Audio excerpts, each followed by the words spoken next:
Hi everyone and welcome to my home office. Just a quick update ahead of my fishing trip tomorrow.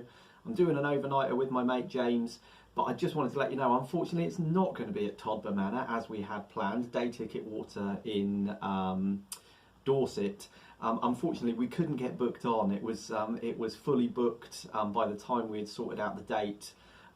We had probably nearly 2 weeks notice, but unfortunately that wasn't enough. They're really busy this time of year, and post-COVID I think a lot more people are fishing as well, and a lot more people looking to get out there and give it a go.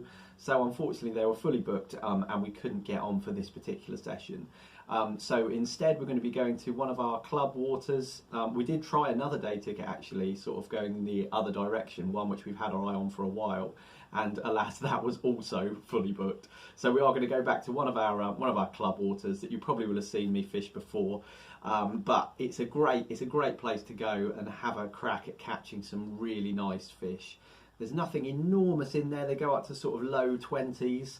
I mean, to me that's enormous. It'd be amazing to catch one of them. But I'm going to take the opportunity to try and give you a rundown of my gear, and I'm going to try to explain everything that I use during an overnight session, because quite a few of you have commented on the videos asking that I do that, you know, tell you all about everything that I use on a trip. So I'll try to be as thorough as possible and give you just a quick rundown about each of the bits and pieces that I use to make an overnighter hopefully successful.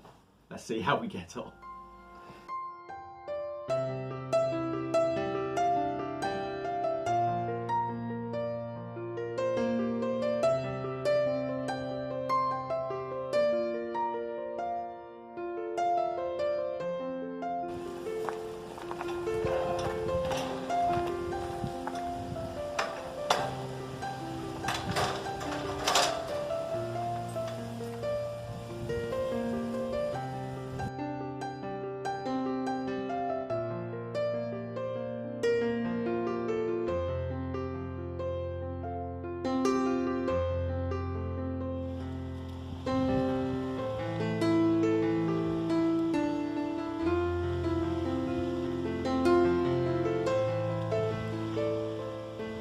Alright guys, first item of gear I'm going to talk to you about is my barrow. It's a Daiwa tri-loader barrow. I got it because it had 3 wheels, which I thought would make things really easy.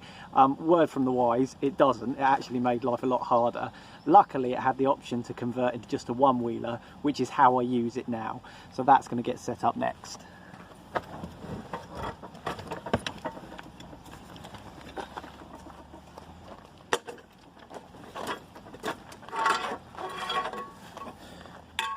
Goes together quite easily, but it's really heavy.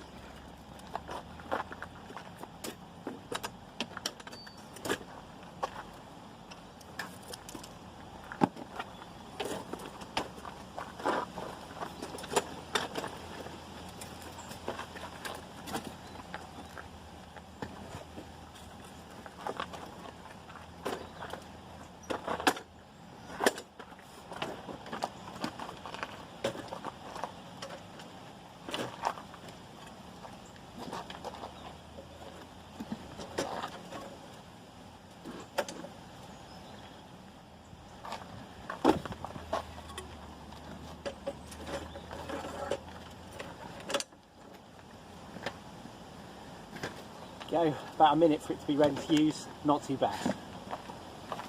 There it is loaded up behind me. Didn't show the whole process. In actual fact it took me a while because it takes me ages to get everything sort of balanced out, but that is really important, otherwise it's very hard to move it around. So it's balanced out pretty well. I think I'm just about ready to get it round into my swim.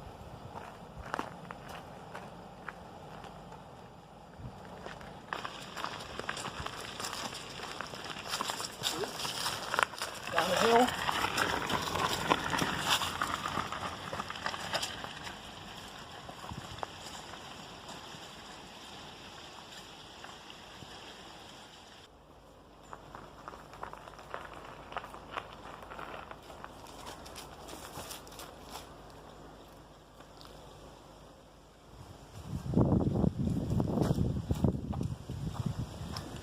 All right, let's get some stuff off this barrow, and I'll try and explain what it is as I do it.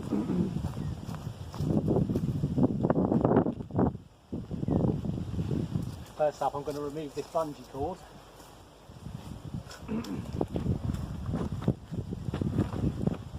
Rod bag is a Sabre 12-foot 3-rod holdall.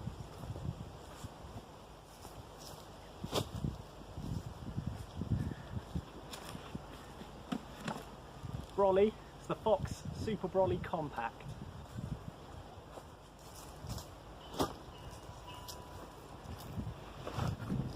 And this bag is just one that I got off of eBay because it's nice and big and it fits in my sling, my unhooking mat, my rod pod and my tripod. It all fits in there quite nicely. It's really lightweight and it cost me about £6, so that'll do nicely.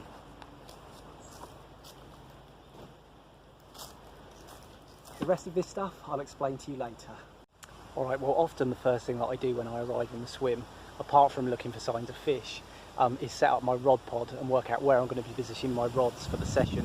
I fished this swim before. In fact, it's the same swim I was in last time I was on this lake because it's nice and convenient. My friend James is here and the swims are quite close to each other and we can have a bit of a social. So I know where I'm going to put the rod pod, but this is the rod pod. It's in the case for a Signet quick lock DL pod that I had previously, but now I've got the ProLogic 3-rod pod. I think it's called the I think it might be called the K1 or the K2 or something like that. I might have to look that up for you guys, sorry. But it's all metal. There's no plastic bits to go wrong, which is an issue that I've had in the past. And it's quite a good looking bit of kit. My only slight reservation with this is, if I'm being totally honest guys, is that it takes me quite a while to put together because there's it's not so much that there's loads of parts, it's just that getting them all in place and all adjusted just how you want them takes a little bit of time is all. So I won't bore you to death making you watch that. These are the parts of it, my ProLogic rod pod, and I'll set it up now. So there it is behind me, guys. I did look it up. It's the ProLogic K1 3-rod pod system is what I'm using at the moment. I like it, as I say, it's just a little bit fiddly to put together. What I'm going to use now is some of these. They're just NGT snag ears, which just screw into some little brackets which come with these to stop the rods ripping off to the right or left on a take. Actually, probably not too much of an issue on this lake because I'm fishing fairly straight into the pond. I will be anyway, but better safe than sorry, I say. So I've got some of these snag ears. I'm going to go and put these on next.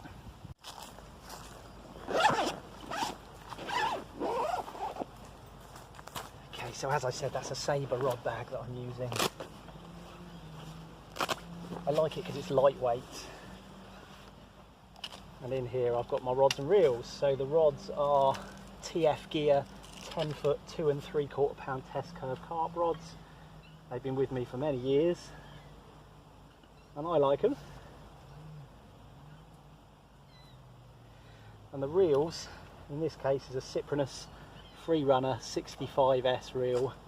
Holds plenty of line, has nice line friendly line clips and quite a nice smooth drag and free runner system. So that's the outfit that I've got for both rods that I'll be fishing with on this session.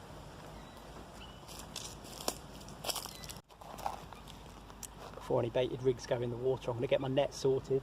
I use the net from Cyprinus. It's just a Cyprinus landing net. I think they only do one, but as I think I said before, maybe even on the last video, so sorry if that bores you, it's a nice lightweight 2-piece handle, and the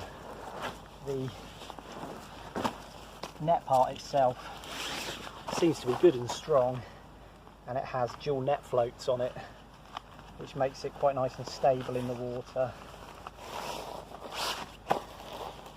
Certainly has netted me a few fish over the last couple of years that I've had it. Anyway, so that's the Cyprinus net that I'm using there. I use several bits of Cyprinus gear. My reels are one of them, and I found them to be really good actually. Not just good in terms of the quality of the stuff, but also their customer service has been really good when I've needed it in the past as well, so can't complain at all. There's my net. Right, I'm going to get some more stuff ready, but I'm going to stop talking to the camera for a bit so I can focus on that, and then I'll catch you up on anything I need to when I come to a convenient pause.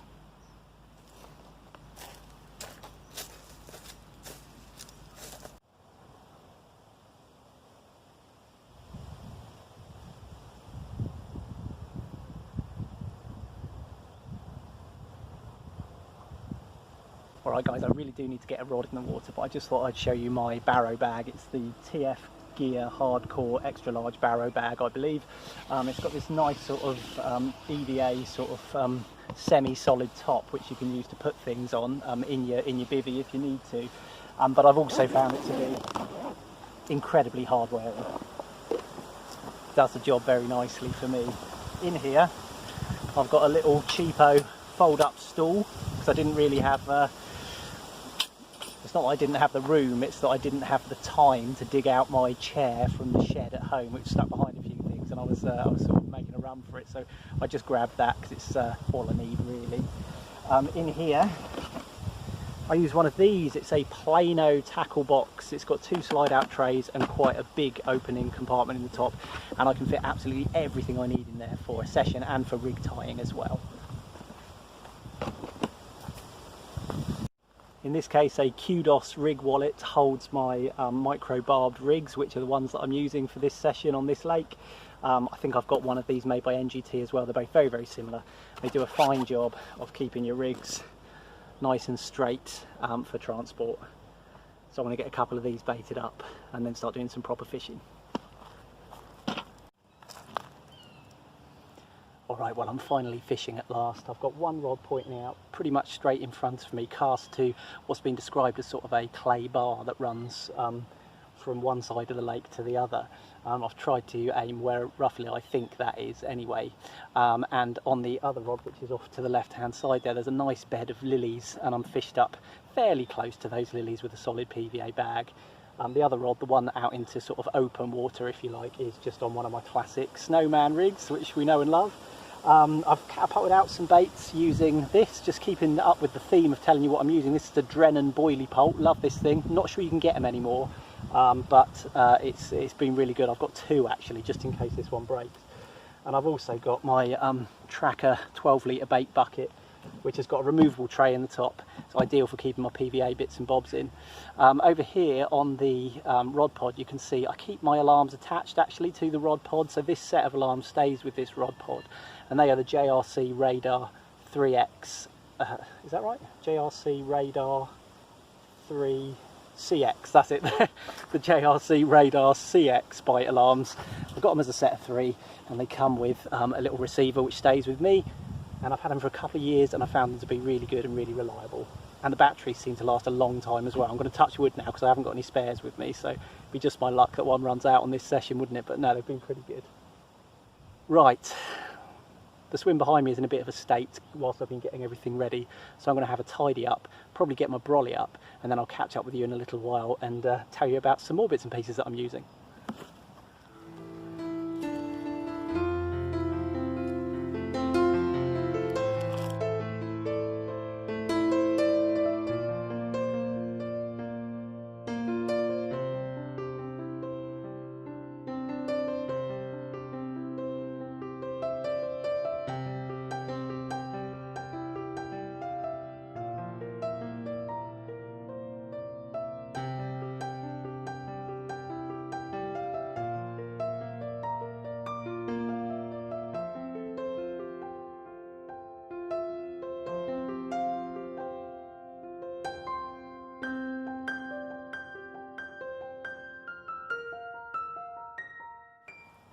Well guys, there it is behind me, the Fox Super Brolly Compact. It's compact because it's got a 50-inch footprint rather than a 60-inch footprint, which makes it a little bit easier to squeeze into tight swims if you needed to. As it is, there was probably ample room for something a bit bigger here if I needed to, but this will do me just fine for a quick overnighter. Gives me a chance to introduce my next bit of kit, which is my bed, my bed chair, which is a Witchwood tactical flatbed in the standard size, and on top of there, attached to it, pillow fell off, throw that in there, is my sleeping bag, which is a Cyprinus sleeping bag, 4-season sleeping bag I think it is, and it's got all the buckles and straps that help to actually hold it to the bed, so it doesn't actually come off of the bed when it's all packed down, unless it needs a clean, that is of course. Right, let's get this thing unfolded inside the brolly, ready for the night ahead.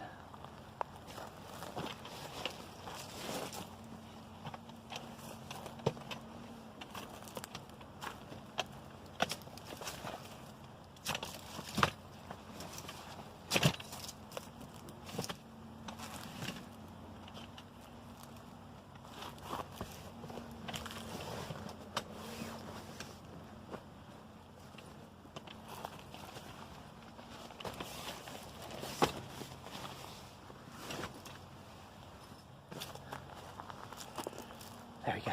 I'll be ready for a nice kip tonight, hopefully. Although hopefully not actually, because hopefully I'm up all night catching monster carp. That'd be nice.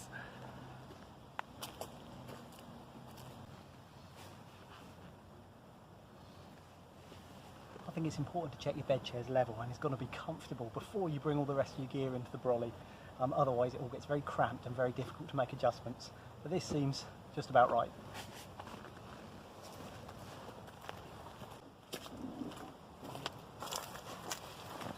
Okay guys, let me just adjust that. Time to start bringing some bags into the brolly, starting with the one that's probably most valuable. It's my digital SLR camera. It's a Canon that I've had for quite a while now, but it does take a really good shot.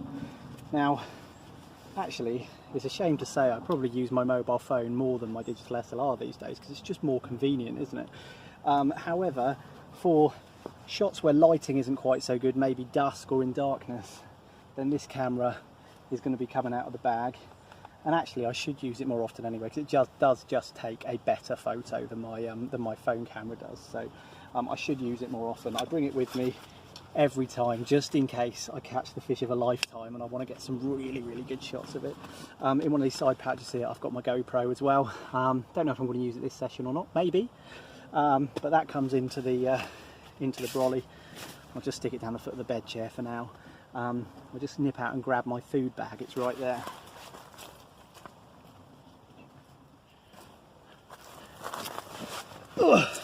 Food bag, cheap and cheerful. It's a still water food holdall, and it's foil lined inside here, so if you put a cool block in, everything stays reasonably cold actually. And I find this little setup is just about big enough to carry all of the bits and pieces that I need to stay alive on a session, food and drinks and stuff like that. So that's all in this bag. In the front pouch here, it comes with a couple of plates and some cutlery and stuff like that. So it's a really good little setup actually, and I believe I got it on offer around Christmas time for about 15 quid, something like that.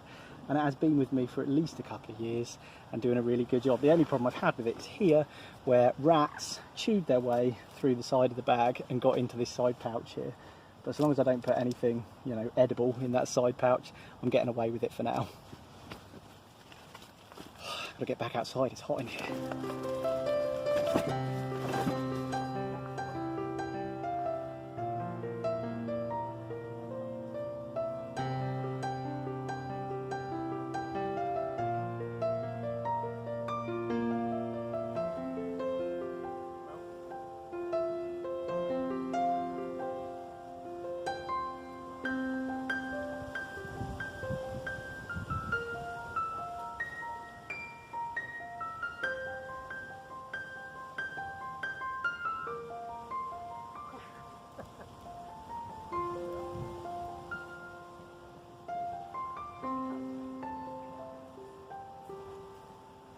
Don't, because then it will start eating.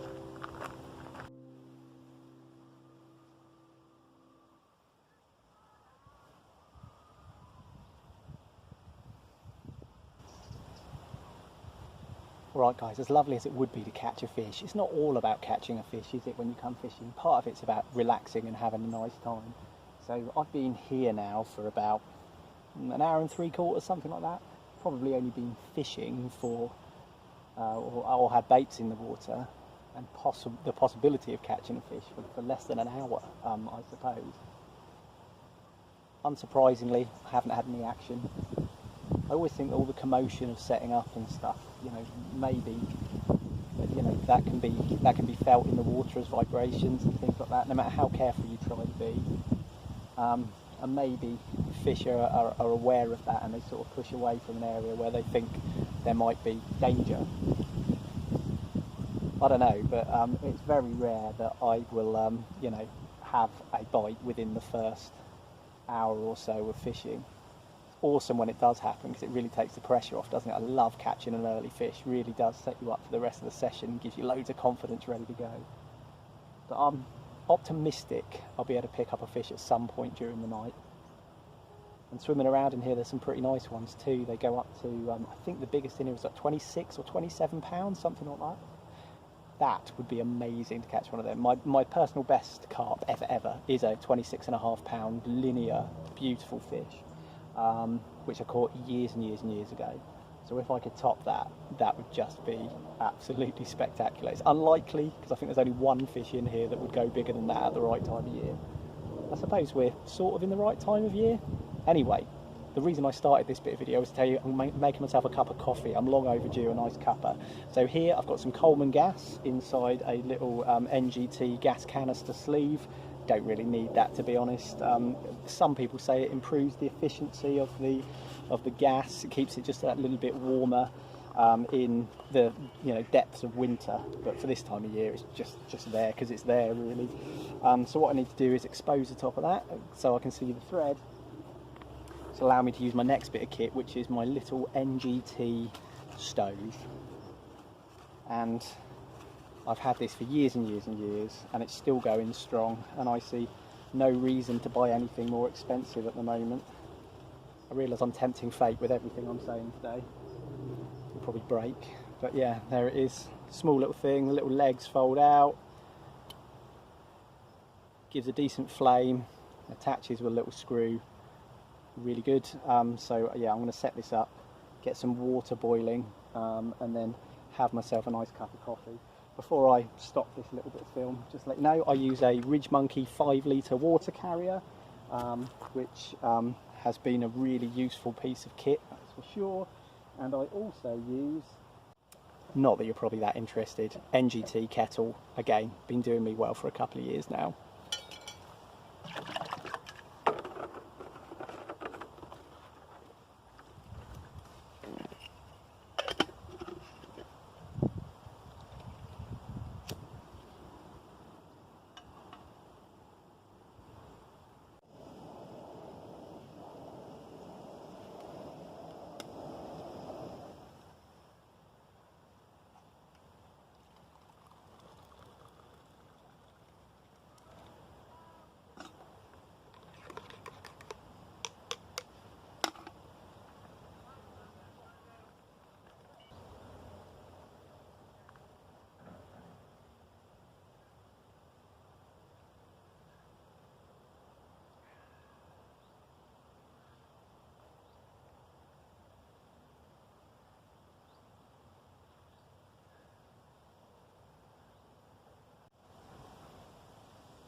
First few hours of fishing unfortunately have been very quiet indeed, nothing to report, and my early optimism, sorry to say, is starting to waver a little bit.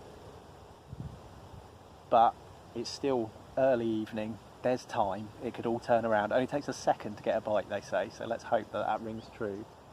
And I end up with a lovely big carp on the end, or better still, in the net. Just thought I'd take the opportunity to tell you about one thing that I hadn't described, talking about all of my bits and pieces, and that is here at the back of the rod pod. I use ProLogic butt grips. They're spring loaded, so they do quite a good job of pinching onto the butt of the rod there and keeping them in place. They were a replacement for some cheap rubbery ones that I had bought previously online, that didn't do a very good job at all of actually gripping the butt of the rod. These do a much better job. I've had them for a couple of years now, and as an added bonus, these ones actually glow in the dark, for what it's worth. God, I hope I catch a fish.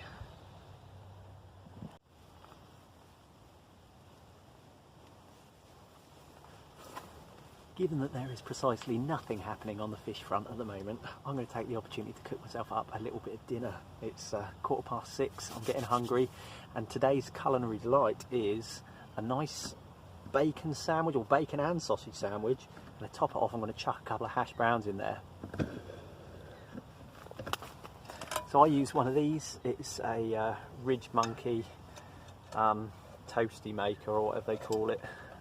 I'm sure you've seen them. It's not just Ridge Monkey that make these now. Initially they were the one, but now it seems that you can get them from all sorts of different companies. I know NGT do one, I know TF Gear do one, and I'm sure they're all very much of a muchness. But they do a really good job of cooking just about anything that you could cook in a frying pan. So bacon, sausages, all that kind of stuff. Plus you can make obviously a toasty in there as well. So yeah, I've had it for a few years now, and it's been serving me very well.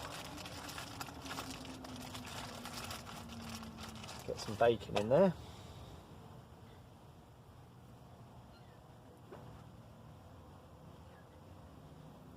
3 rashers, why not? Let's go for 3 rashers. And I think I'll sneak in a couple of sausages as well.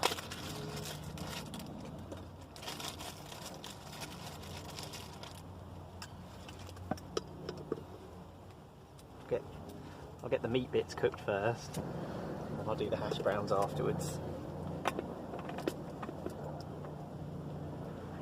Okay, that shouldn't take long, and then I'll have something nice to tuck into at least while I wait.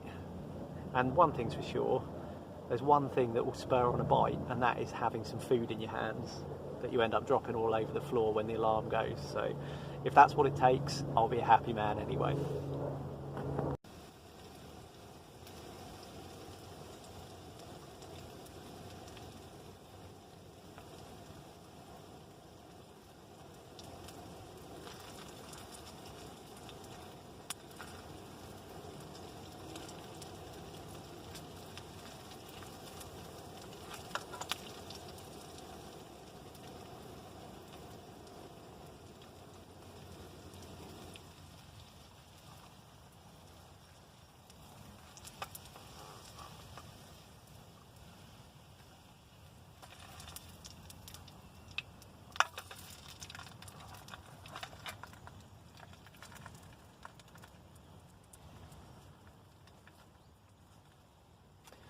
Alright, looks a bit of a mess, but I bet it's going to taste good.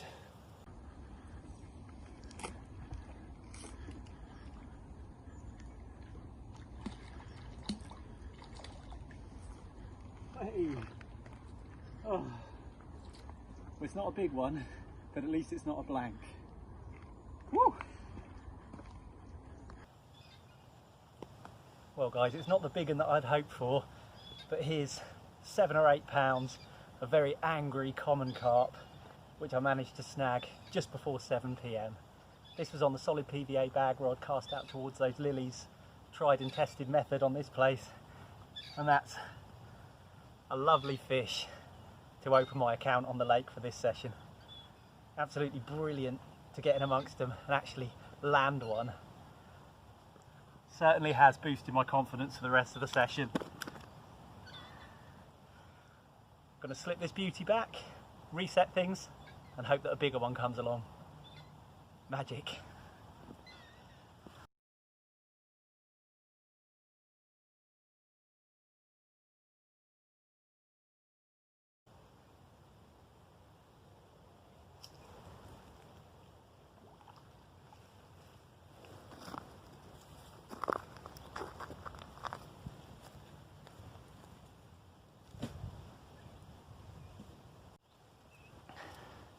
Well guys, talk about talking yourself into a bite. I was exactly right. I was just about to take a bite out of my sandwich when that bite came. Brilliant to catch one. Really long, lean, common. Probably only 7 to 8 pounds, I would say. I didn't weigh it, but I'd say 7 to 8 pounds. And it gave me a decent fight far out as well. So sort of gave up towards the net, but when I first hooked it, it tore off, which was really exciting. Brilliant to catch one. Brilliant to be out here actually. It's a lovely evening in September. A lot of midgies around, so I think I might have to cover my legs up soon before I get eaten alive. But yeah, absolutely chuffed to have caught that one. I'm going to enjoy this sandwich. I've redone the rod, so there's every chance for another bite while I have a bite.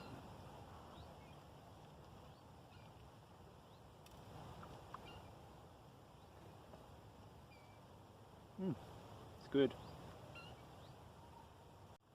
Well guys, it's now 8:30 and unfortunately no further action since that common came my way. It's very, very still and very, very quiet on the lake all over from what I can tell.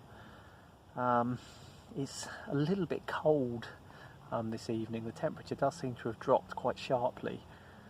Quite looking forward to wrapping up in the sleeping bag, to be honest, but before I do, I just wanted to carry on with the theme of telling you about the kit I'm using. Number one, this on my head, it's a Ridge Monkey VRH 150 head torch, and it is great.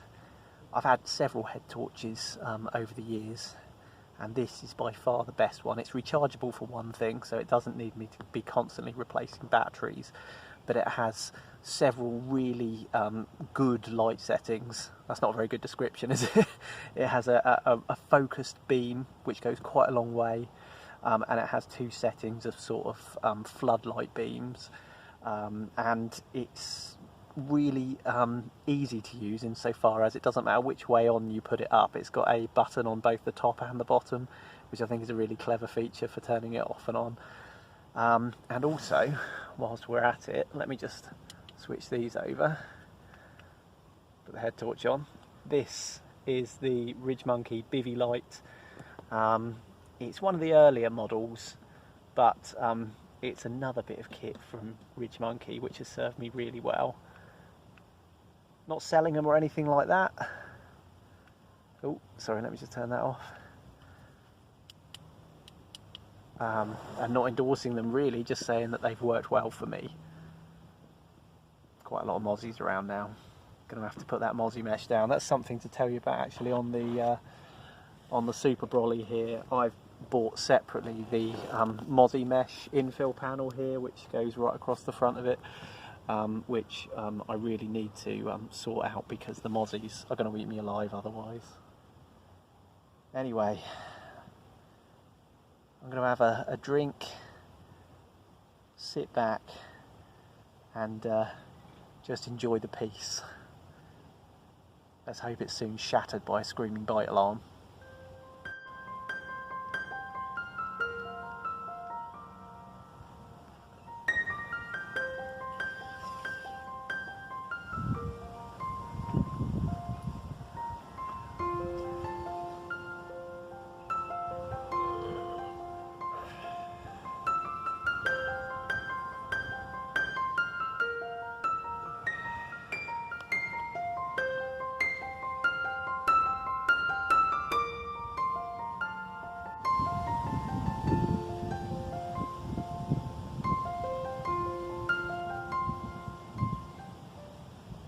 Good morning everyone. Morning has broken, and I'm really glad I caught that little common yesterday evening, because if I hadn't, I'm afraid I'd be staring at a blank right now.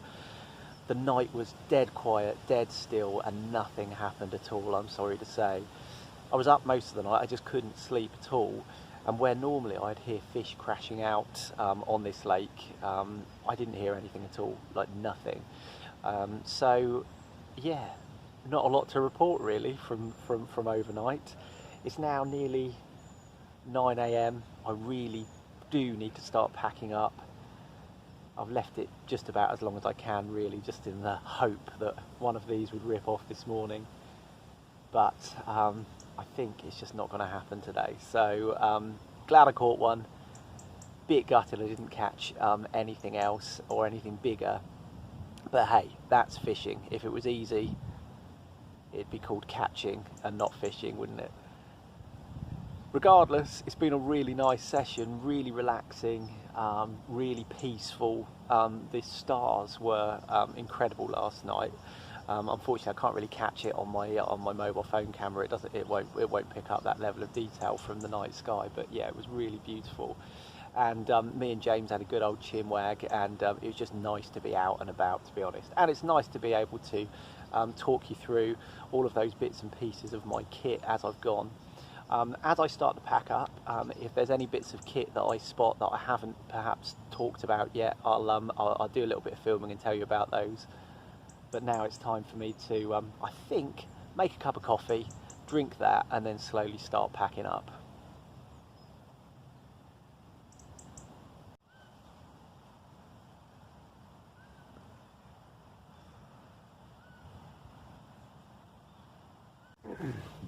Well, here's something that I didn't mention yet. It's my unhooking cradle. It's from NGT. it came as a free gift with a magazine subscription. I think it was Total Carp, perhaps. I think I got a 12-month subscription, and this was my free gift that I selected. And it's really good. It's really robust. If a fish flaps around in there, we've got some fairly high sides, which are quite rigid once it's erected, which is really good. You've got these. Got these retaining flaps which can go over the top and Velcro closed.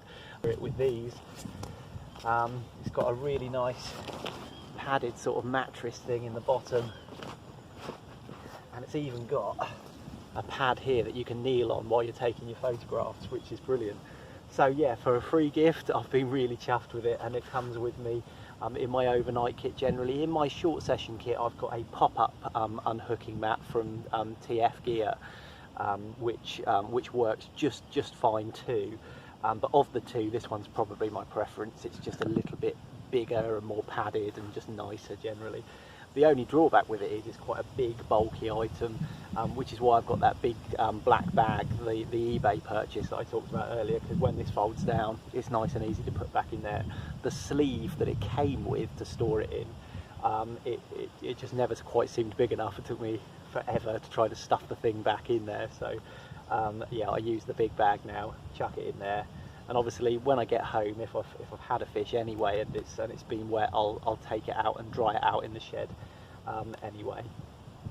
So that's the unhooking cradle.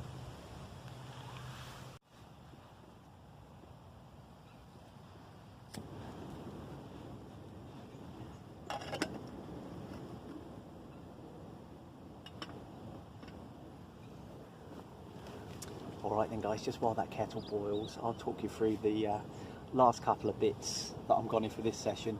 I don't think I've probably covered everything that's in my gear, but I've talked about most of it probably. I thought I'd just give you a quick rundown of my rigs and the components that I use here. For a start, the hook link material that I use for my snowman rig is Corda N-Trap semi-stiff, and this one is in the gravel brown colour, but I also have it in the weedy green. I've tried a few different coated braids, and this is just the one that I get on with the best, and it just works well for me. I know there's loads of choice out there, but I have tried quite a few, and this has been my favourite. At this end, the end that actually attaches to the lead clip system, I've just tied an overhand loop, but there you can see slid over is a anti-tangle sleeve. And I think I've mentioned it before, but I've tried quite a few of these as well, and I found the Fox ones, the Fox anti-tangle sleeves, to be the best for me. They're very supple, and they thread on and off nice and easily for when I'm using my little round PVA mesh bags and sliding them down the hook link. So to get them back on using a baiting needle, it just works well with the Fox ones because they're just the right kind of suppleness, if that's a word. Down this end hooks, I favour the Nash Fang X pinpoint hook, and I use these in a size 7 generally, so that's what's on there. And yeah, what else have I got on here? As for bait, as you guys probably know, I tend to use the Nash instant action boilies. Had mixed reviews about these from you guys. Some of you saying they're no good, they're trash, and I should try something different. And perhaps I will. But at the moment, I've got a couple of bags of these to go through, so I'm going to carry on with those. As for the pop-up component here, that is a sticky pink one krill pop-up. But yeah, that's my snowman rig. For the PVA bag rig, I've got a very similar setup in terms of the hook and the hook arrangement here with the baits. The difference is this is a supple, non-coated braid material. In this case, it's an ESP one, but that was not for any particular reason other than it was I think it was on offer, and and I got it, and it works just fine for me. And in there I've got, hopefully you'll be able to see this, this is a Avid PVA bag stem, Now it used to be you could only get these from Avid, but several companies are making them now. And what it allows you to do, obviously, is pre-tie this whole thing and then thread on your lead of choice, which in this case is an inline 2-ounce pear lead. Get all of this in a solid PVA bag, just leaving the tip exposed here, and then you can use that to attach to your main line, cast out, and you've got a pre-prepared but still safe PVA bag presentation. And I'm all fingers and thumbs on the bank. I don't think I could make a PVA bag properly here, so I make them in advance. I probably have sort of 10 or 12, I think I've got a dozen in my bucket, and that will definitely last me a session, so I have them ready made. So that's the components for my solid PVA bag rig. Just have a quick look in the tackle box here, see if there's anything else that I want to show you. Well, there's something you can't do without, is a pair of scissors. I've got the Corda ones here, the Corda razor blades, I think they're called.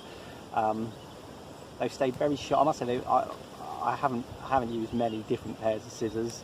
I've had these for ages, and they have stayed very sharp, which is good. You will have seen I also use marker elastic. I don't use marker sticks or marker poles and do wraps and all that kind of stuff.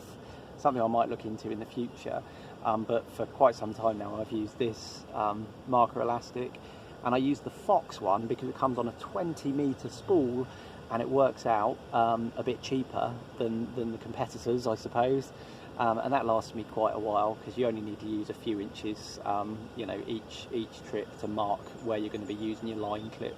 So marker elastic is something I tend not to leave home without when I'm going fishing. Just while that kettle is still boiling, I just thought I'd tell you, I've had a recast. There's been some movement off the edge of these pads, and I actually saw a fish head and shoulders out over here. So what I've done is I've brought in my right hand rod, and I've scattered a little bit of bait along the edge of these lilies, and I've just underarm flicked my rig just here onto the edge of these lily pads, and that's my last ditch effort to try and catch one before I have to go home. It's probably only going to be out as long as it takes me to drink my cup of coffee and pack down the brolly, but at the moment it's the only signs of activity that I've seen for quite some time, so I thought it was worth a shot.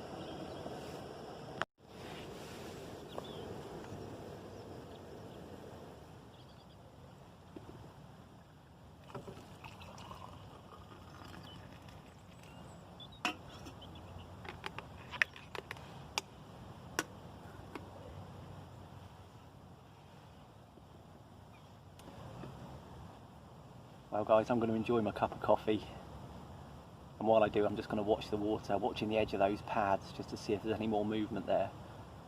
Really hoping a fish picks up that bait. That'd be a brilliant way to end the session. The eagle-eyed amongst you might have noticed that I've got an Adams fishing mug, personalised mug. It's a bit of a weird one, isn't it, to have that.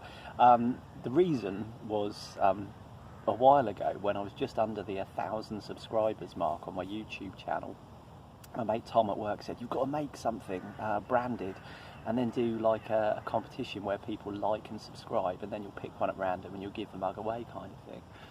And I kind of got swept along with the idea, and I did it, and I got the mug made. It took me 5 minutes to do it on the internet. It was only a few quid, but I never quite could bring myself to do the giveaway thing. It just seemed a little bit contrived and a little bit desperate, and I thought, in the end, no, I'll keep the mug. I'll use it for my fishing sessions, so it comes with me on the bank. So no, I don't have merch. I'm not selling anything, but that's just the story behind why I happen to have an Adams fishing mug. Seems slightly egotistical carrying around a mug with your mug on it, but that's why it happened. It's a fine coffee mug. There's nothing quite like the first cup of coffee of the morning, is there? Hopefully this will give me the energy that I need to pack all this stuff away. Fishing is brilliant. I absolutely love it. But if there's one bit I'd like to pay someone else to do for me, it's pack all the gear away. It just feels like such a chore, doesn't it? Still, it's got to be done. Let's finish this. Guys, as you can see, I'm now packed up, barrows all loaded behind me. Unfortunately, my last gasp attempt at catching a fish from the edge of those pads didn't pay off. Nothing's happened and it's all gone very quiet again. It's just coming up to 11 o'clock, so it won't be long before the lunchtime lull when I wouldn't expect anything to happen anyway.